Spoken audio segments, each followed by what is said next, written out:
welcome back to my channel. This is raraskpopspot. 안녕하세요 친구들. 내 채널에 다시 오신 것을 환영합니다. 이곳은 raraskpopspot. Let's get ready to go to Korea for today's video. I anticipate that this will be the last video that I put out on raraskpopspot this year.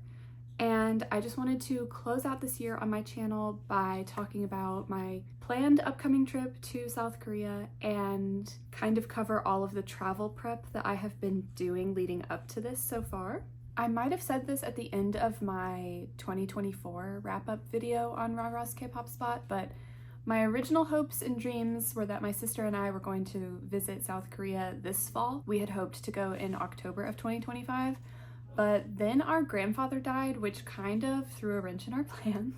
So we did not make it to South Korea this year, but that is okay. Now we are aiming to try and visit in the spring of next year, so probably late March into early April of 2026 is when we are looking at trying to go now. Ideally, I'm hoping to visit South Korea either in the spring or in the fall because I've heard that the summers are super hot and the winters can be really cold.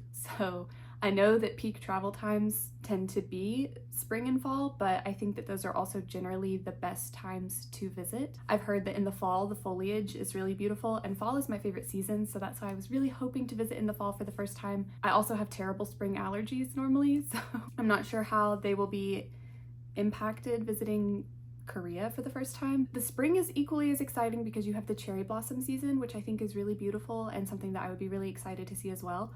Also, my sister and I both have spring birthdays, so it could be kind of like a big joint springtime birthday gift to ourselves to visit in the spring, so we will see.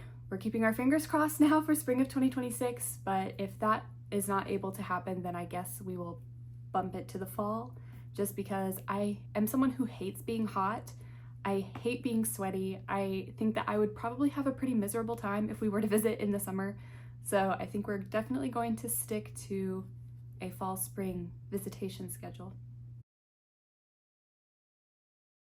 When my sister and I started getting serious about planning our trip to South Korea, we realized that the very first thing that we would need to do is figure out our passport situation. We were issued our very first passports in 2008, and if you have a US passport and it was issued more than 15 years ago, you can't just renew it. You have to completely reapply like it is your very first time applying for a passport. So we missed that cutoff by about a year. As of last year, our passports had been issued 16 years ago. So we had to reapply as if we had never ever had a passport. And that process felt a little bit confusing to me. So for the first part of this video, I'm going to break down every detail that I can remember from having to reapply for our passports that had been issued more than 15 years ago.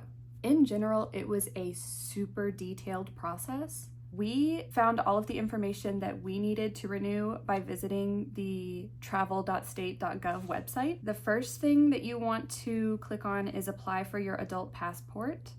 And this was relevant to us because we fell into the bullet point of issued over 15 years ago. So we went through the steps to apply one by one. I followed the steps to apply on this page very, very closely. I double and triple checked everything because I did not want to risk going to all of the trouble and putting in all of the work to then have them send it back and say, no, you're missing this, or go make my appointment with the post office and have them say, no, this is wrong. So I would say my first piece of advice is to read this page thoroughly and really follow every single step to the letter if you don't want to risk delays because of errors that you've made when filling out all of the information you have to fill out. Step 1, fill out your form and print it. This is the step where I would say be the most conscientious and triple check everything when you're filling it out, because there is a lot of information that has to be filled out, and any tiny error on this form could risk your passport application being denied or rejected or sent back because you have made an error on this page. So start here, print it out. You have to print it single-sided. They do not accept double-sided forms. Just be really careful and take your time with this step and ensure that you're filling out everything 100% accurately. For step 2, where it says get evidence of US citizenship, we did go with submitting our US birth certificates. You do have to have the original paper copy of this, and it has to show the seal or stamp from the city, county, or state of birth which issued it. And you do have to have the literal physical original copy. It cannot be a photocopy of it. It cannot be a digital version. You have to have the original hard copy. This was something that confused me and something that I was not prepared for, but you do have to turn it over when you submit your application to get your passport. You send your birth certificate off with your application materials. So that was something that made me a little bit stressed out. I was like, what do you mean? I'm putting the one copy of my birth certificate that exists into the mail and sending it to the US Passport Agency? And you do have to do that. So that was something that I was like, whoa, that feels weird. You're taking my birth certificate? Yes, they're gonna take it. So be prepared for that. They also required us to turn over the physical passports that were expired, the ones that had been issued more than 15 years ago. We had to send those off with our application materials as well. So be prepared if your old passport was issued more than 15 years ago and you're reapplying this way, as if it's your first time applying, you do still need that physical copy of your old expired passport because they're going to take that as part of your application process as well. For step 3, get a photo ID. This was pretty easy. My sister and I both had driver's licenses with a photo, so we just used those. Something to note here is that when you are signing the documents that you have to sign in person when you're filling out your application at your post office or wherever you're getting your application submitted and certified and sent off, the signatures that you're putting down do need to exactly match what the signature is that you've put on your driver's license. So if you've signed your driver's license first, middle, last name, then you need to sign your passport documents first, middle, last name. You know, you can't do like first, middle, last name on your driver's license and just first, last name on the passport application because they're going to reject that. So ensure that however you're signing your passport documents, keep your driver's license up with you while you're signing and just make sure those signatures match each other. Provide photocopies and additional documents. For this step, we did just use the scanner function on our printer at home, and we just photocopied our birth certificates and the front and back of our photo ID and just adhered to the photocopy requirements of 8.5 by 11 inch paper and just using one side of the paper.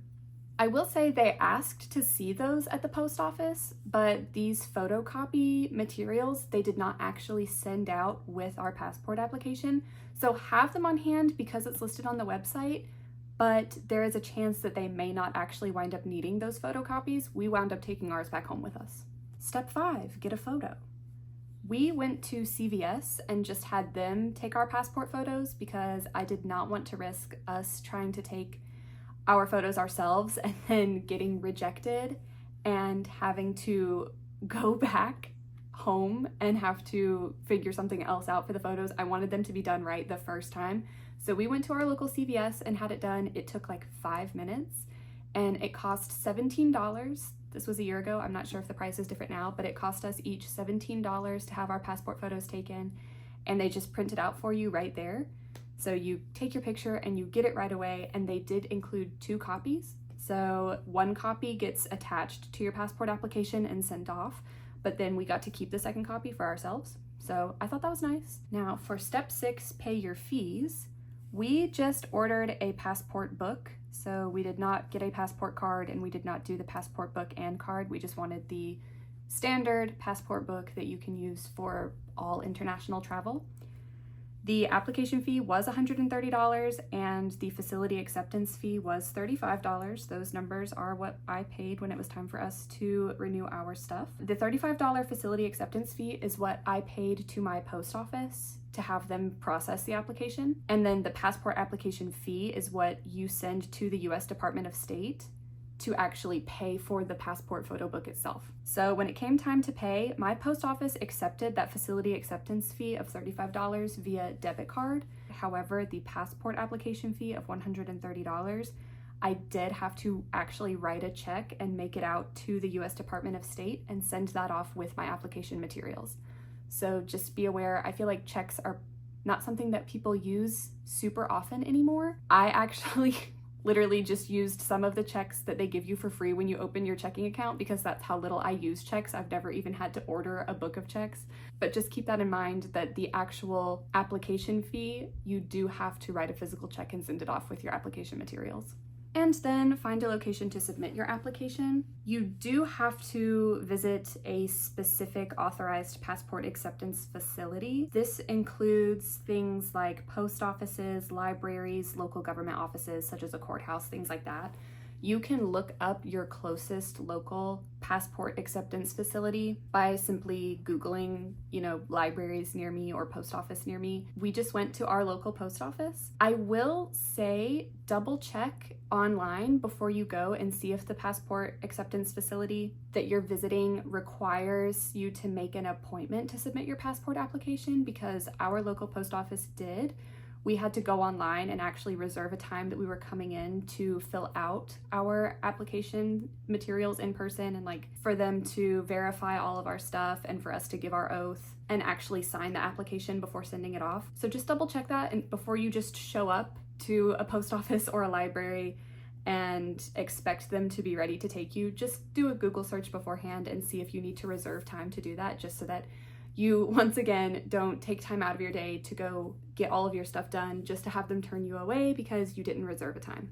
And then after all of your stuff has been sent off, you can track your application status online. I did this and it was really fun to watch and see once my materials had actually arrived at a US Embassy location. Like I said, we renewed our passports in 2024. It was July, August of last year when we renewed ours. And for us, the processing time was super fast. It only took us 3 weeks. From the time that we sent our materials off to the time that we got our passports back, it was a super quick turnaround time. So you can also Google, I think, when is the best time to submit your passport application information if you don't want to have to wait up to 4 to 6 weeks. So that is everything that I can remember about our process of renewing our passports that had been issued more than 15 years ago. I hope that this was helpful if you're going through the same thing. They will send your birth certificate back to you separately from your passport. So they do send everything via certified USPS mail. So it does come back to you pretty quickly and pretty safely, I would say, but your passport book will typically, or in our case anyway, it arrived before our birth certificates arrived, but they will mail all of that hard copy stuff back to you when they are done setting up your passport book. Okay, we are done talking about passport stuff now, so if you were just here to get some tips on renewing your passport that was issued more than 15 years ago, you can feel free to leave, although I hope that you will stay around and listen to me talk about my Korea trip planning and how it's been going so far, which is what we are talking about now.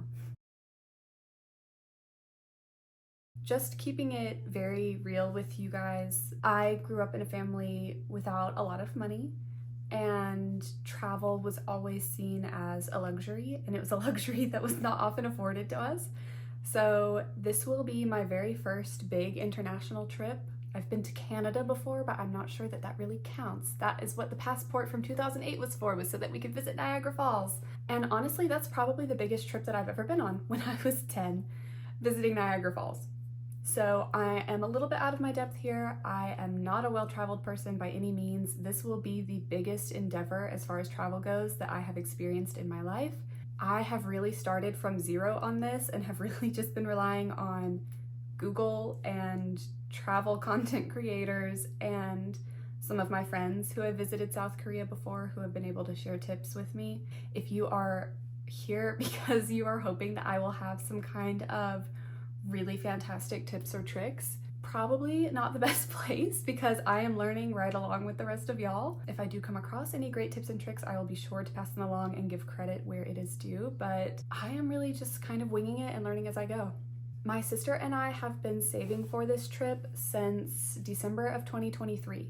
So it is coming up on 2 years now that we have been saving for this trip, and it has genuinely taken us this long to save up enough money to be able to do this. In the spirit of transparency, I want to break down how much money we anticipate this trip will cost us, and looking at the things that we are looking at as far as budgeting and how much we are trying to save before we can comfortably take this trip. So far, the only expenses that we've really made towards this trip would be the passports, and then also I have luggage. So thankfully I already have a carry-on and a checked bag that I can take, but my sister had nothing. She had like a duffel bag and that's it. And so we, determined that she needs a proper carry-on and a checked bag. If we're going to be traveling internationally, she needs more than a duffel bag.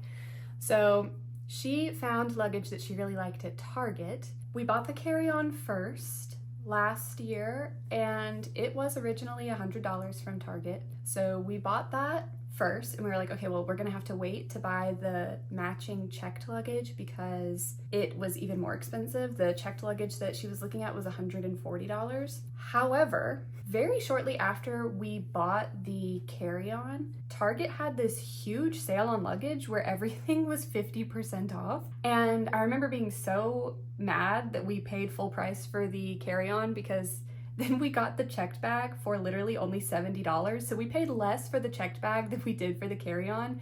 And we could have gotten both pieces for basically the price of just the checked bag at its regular cost. But that's okay, I'm not gonna complain. I'm gonna take my $70 gigantic checked bag and I am going to be happy about it. But we originally bought these around, I want to say, August to October-ish of last year. I'm not sure if Target does that sale annually or regularly, but if you're looking for a really good deal on luggage, check Target around that time of year. Maybe watch and see if it looks like they're having luggage sales, because we literally got this huge checked suitcase for only $70, like half off. That was an insane deal. If there are other deals that anyone else knows about how to get a decent price on luggage, feel free to drop it in the comments, but we had a lot of luck at Target. For context, you guys just have to see. The carry-on, okay? $100 for that. And this is the checked bag.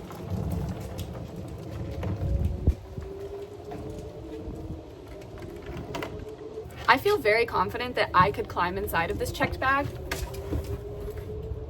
I mean, like,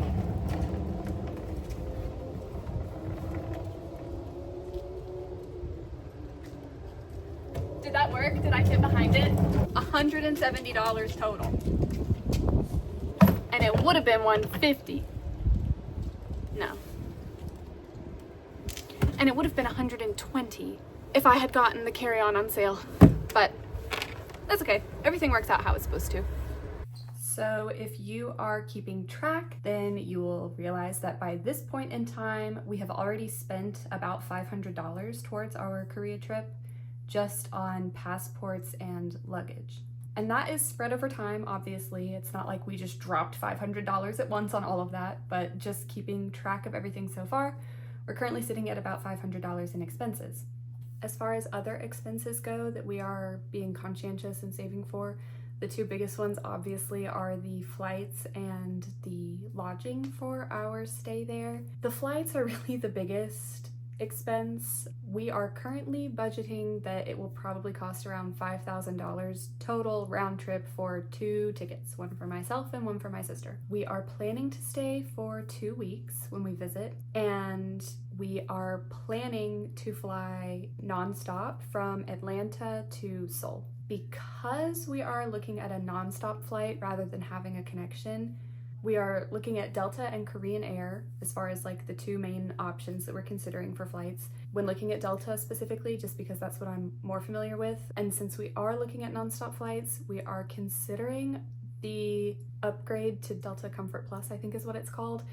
It will raise the price of our tickets by about $350 each, but we think that that's worth it since we're already 2 years into saving and we want to be comfortable during our 15+ hour flight. We think that upgrading to Delta Comfort Plus is what we want to do, just so we have like a little bit more legroom and reclining space and just like a tiny bit more comfortability. I am probably the most nervous about the flight. I'm not nervous about traveling internationally, but I am nervous about having such a long flight because that I think is going to get old really fast. But I also don't want to have a connecting flight just because I have such a big fear of like my luggage being lost during a connection. I also worry about things like travel delays that are out of my control. So I would feel much better if I just know that I'm getting on one plane and all of my stuff is getting on the same plane, and then we just fly to our destination and we get off and all of our stuff is there. That is why we're budgeting around $5,000 for flights, is just because we both think that it would be worth it to have that $350 upgrade fee to have a little bit more comfort during such a long flight. flight. The other big expense obviously is a place to stay for 2 weeks. That's quite a long time to stay in one place. And since we are staying for so long, I knew right away that we would not want to stay in a hotel just because we want to have the option to have a little bit more living space and have a place maybe to do laundry, to cook meals in the place that we're staying instead of like constantly having to rely on eating out. So we are looking at booking an Airbnb for the duration of our stay, and we are looking at Myeongdong as far as the neighborhood that we want to try and stay in. I've been recommended Myeongdong twice now, and from what I hear, it's a very central location and it's really easy to just get on the train and travel to all of the neighboring areas. So when you look at the dates we're trying to go and you pull up an Airbnb in Myeongdong for 2 weeks, it looks like, depending on where you are staying within Myeongdong and like the type of accommodation that you're booking, we're estimating about $1,000 for 2 weeks in an Airbnb. So just in flights and lodging, we're looking at about $6,000 in total for both my sister and I to travel for 2 weeks.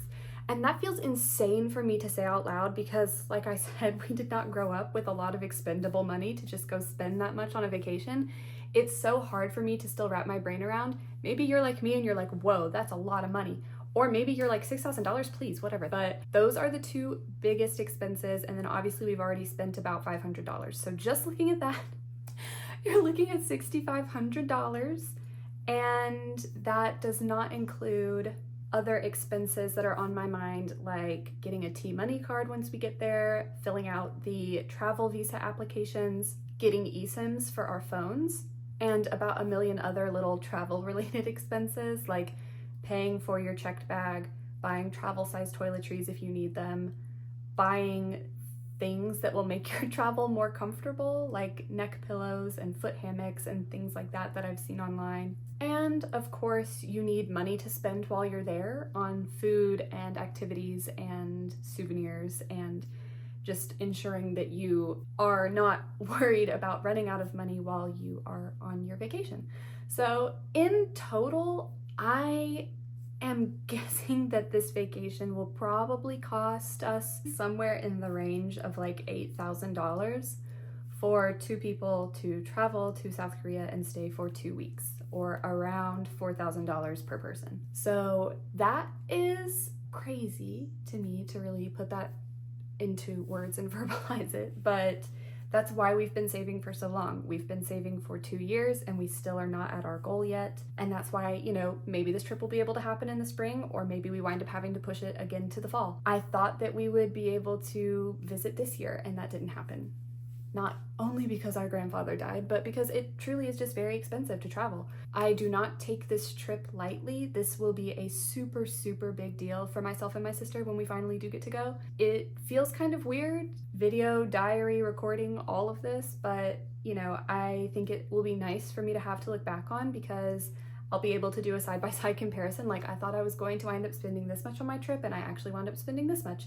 And maybe it will be more, maybe it will be less, I'm not sure. But I like including y'all in the planning process. I think it's fun to be able to talk about it. And I just always want to be conscientious about being transparent with y'all about this kind of stuff. And I plan to do a full breakdown after this trip does happen.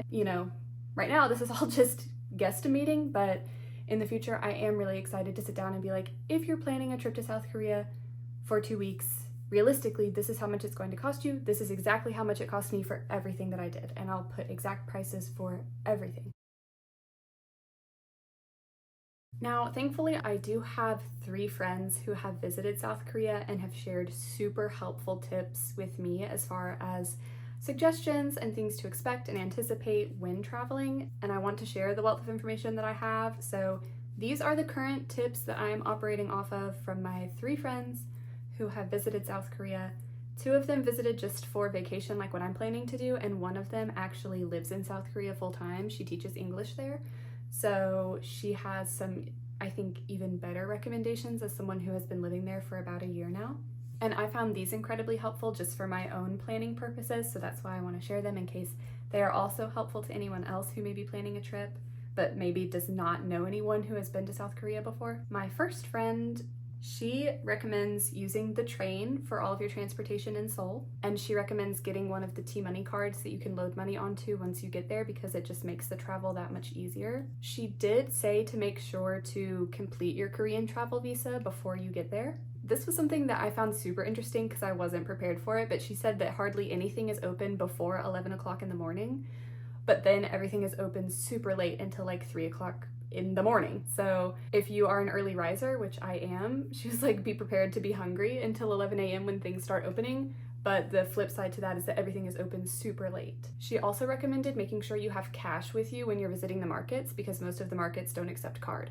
And she said that if you rent a hanbok, then you get admission to the palace for free. I thought that was really sweet. I knew that I wanted to wear a hanbok to the palace anyway. She said it only costs about $20 to rent a hanbok, and they'll do your hair for you and everything, and then you get free admission to the palace. My second friend who has visited on vacation, she stayed in Gangnam, and she had a really helpful tip about the trains. She said that there is an express train and a train that makes all of the stops. So she said that she and her brother actually got on the wrong train when they got there, and they got on the one that makes all of the stops. So instead of riding express straight from the airport out to Gangnam, it took them 2.5 hours to get to Gangnam because they were on the train that was making every single stop. So that was a super helpful tip. Now I know when we get there that we'll be looking for an express train from Incheon to Myeongdong. She recommended downloading Naver Maps, which is something that I have seen before. I have heard that Google Maps does not work very well in Korea at all. You really need to download Naver Maps if you want to have a reliable mapping system. So I actually do already have Naver downloaded to my phone for that reason. And she recommends bringing an umbrella with you everywhere you go. And I thought that that was a really great piece of advice because I definitely do not want to be caught in a downpour. I think that would suck. And for my friend who lives in Korea as an English teacher, she specifically recommends getting your T-Money card from CU or 7-Eleven because it's much cheaper than getting it at the airport. And she also recommended visiting Seongsu as like a trendy area that has a lot of pop-up shops. And she recommended Hongdae for shopping and going out. But she also specifically recommended Myeongdong to me as the place to stay for a first-time short trip, once again because it is so centrally located. And as a fellow book lover, she and I met because we both love to read. She recommends specifically taking a day trip out to Suwon to visit the Starfield Library. And she says it's also a great opportunity to kind of get out of Seoul for a day and see a little bit more nature. So that was her bookish recommendation. And Starfield Library has been on my list forever, so I was really glad to hear that she recommends it as a little day trip. And I think that is it for today's video. I just really wanted to do like a travel prep video and talk about all of the work and thought and planning that I have been putting into this trip so far, just in case it is helpful to anyone else planning a similar kind of trip. In the future, I will make another video that really details my itinerary and all of the cool stuff that I'm hoping to do when I visit. So stay tuned for that one in the future. And thank you so much for sticking with me and watching to the end if you're still here. Please let me know in the comments if you have ever been to South Korea and you have any travel tips. I would love to hear them. Please remember to like and subscribe if you enjoyed this video. And stick with me because eventually one of these days I'm actually gonna make it to South Korea and it will be probably my coolest, best, most fulfilling video that I will have made to date on raraskpopspot. This is something that I have been dreaming of for so long and working towards for so long, and I'm so excited that it finally is starting to feel like it's within reach. So stick around because in the future we're gonna have a lot more cool travel videos on raraskpopspot. But anyway, thank you for watching, and I guess we can go to bloopers now. I always have at least one good bloop. So, 봐주셔서 감사합니다. 안녕 친구들. 이제 블루버리로 이동할 수 있습니다. 좋겠어요.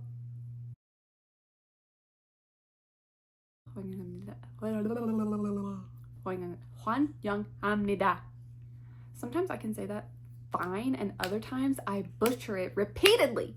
Am I even in focus? I don't know. Let's find out. For 16 years.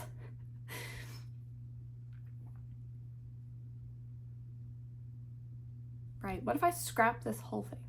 I was right the first time. Jesus Christ. Okay, so I just want, you know, there's in total.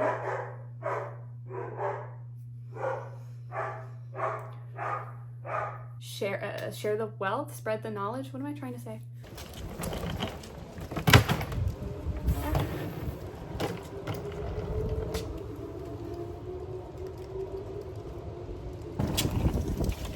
Jesus! I think I could crawl.